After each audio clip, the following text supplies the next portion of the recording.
Hello बच्चों, आज हम फिर आ गए हैं एक नई कहानी के साथ। भक्ति की बात। बादशाह अकबर को अनेक कलाओं से प्रेम था, परंतु उन्हें संगीत का ज़्यादा शौक था। उनके दरबार के 9 रत्नों में से एक तानसेन थे, जो अपने संगीत की वजह से सम्मान से जाने जाते थे। एक बार अकबर तानसेन के संगीत से बहुत खुश हुए और उन्होंने तानसेन से कहा, तुम दुनिया के सबसे अच्छे कलाकार हो। तुम्हारा संगीत बहुत महान है, जिसकी किसी से तुलना नहीं की जा सकती। तानसेन आभार के साथ अभिभूत थे, किंतु वह एक सामान्य व्यक्ति थे। उन्होंने कहा, यह केवल आपकी राय है। दुनिया में बहुत से कलाकार मुझसे बेहतर हैं। अकबर ने कहा, तानसेन, मैंने बहुत संगीतकारों को सुना है, किंतु तुम्हारा संगीत उन सबसे बहुत अच्छा है। तानसेन ने कहा, मेरे मालिक, फिर तो आपने मेरे गुरु स्वामी हरिदास को जरूर सुनना चाहिए। वह मुझसे बहुत अच्छा गाते हैं। अकबर ने बहुत उत्सुकता से कहा, यदि ऐसा है तो मैं तुम्हारे गुरु का संगीत जरूर सुनूंगा। तुम्हें उनसे मेरे लिए संगीत गाने का अनुरोध करना होगा।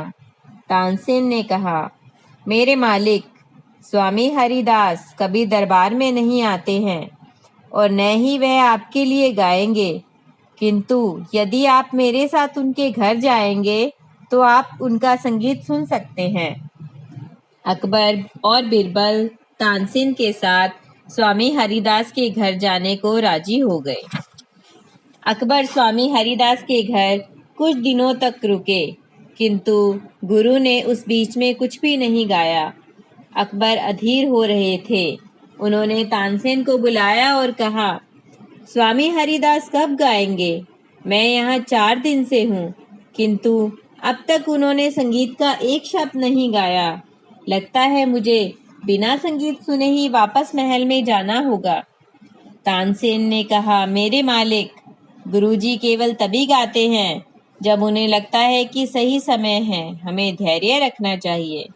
फिर एक सुबह अकबर को एक बहुत ही मधुर स्वर में नींद से जगा दिया। स्वामी हरिदास गाना गा रहे थे। उनकी आवाज इतनी गहरी और मीठी थी कि सम्राट पूरी तरह मंत्रमुग्ध हो गए। उन्होंने तानसेन से कहा, तुम सही थे। वास्तव में स्वामी हरिदास तुमसे बेहतर हैं। अकबर ने अब वापस महल लौटने का निश्चय किया। रास्ते में उन्होंने बिरबल से कहा, बिरबल, तानसेन का संगीत अपने गुरु के जैसा अच्छा क्यों नहीं है? बिरबल बोला, जहां पना, क्योंकि तानसेन आपको खुश करने के लिए गाता है और स्वामी हरिदास भगवान को खुश करने के लिए गाते हैं। तो इस तरह बिरबल ने फिर अपनी बुद्धिमानी का परिचय दिया। और बच्चों, ये बिल्कुल सही है। जो काम भगवान के लिए होता है वो हमेशा ही बहुत अच्छा होता है।